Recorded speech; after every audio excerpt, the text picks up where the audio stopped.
मुझे लगता है कि इस देश के अंदर मुफ्तखोरी की एक आदत लगाई जा रही है। चुनाव के दौरान तो घूसखोरी की आदत लगाई जा रही है।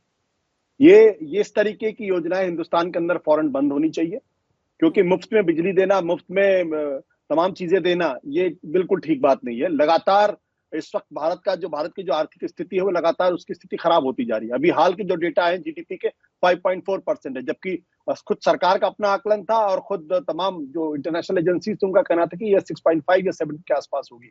तो जो स्थितियां हो रही हैं, एक जमाना था, आपको याद होगा कि जब सब्सिडीज पे बड़ा हल्ला हुआ कि सब्सिडी कम होनी चाहिए, कम होनी चाहिए, कम होनी चाहिए। अब एक नई तरीके की सब्सिडी आ गई है।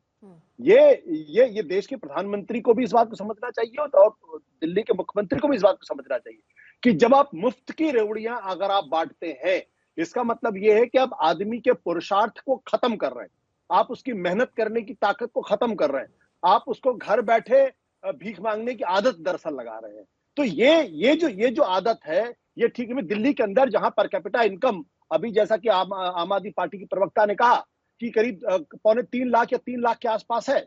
तो जो दिल्ली और बिहार के अंदर ये पर कैपिटा इनकम तकरीबन 50,000 के आसपास है।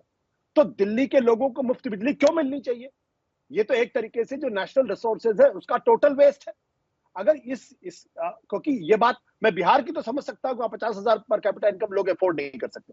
दिल्ली के लोग अफोर्ड कर सकते हैं। दिल्ली की बड़ी बड़ी कॉलोनियों में रहने वाले लोग वो अफोर्ड कर सकते हैं। यहां तक कि झुग्गी झोपड़ियों के अंदर भी अगर आप जाइएगा तो वो भी अफोर्ड कर सकते हैं। लेकिन और अगर नहीं अफोर्ड कर सकते तो आप ऐसे हालात पैदा करिए जिसकी वजह से उनको रोजगार बढ़े, उनकी आय बढ़े।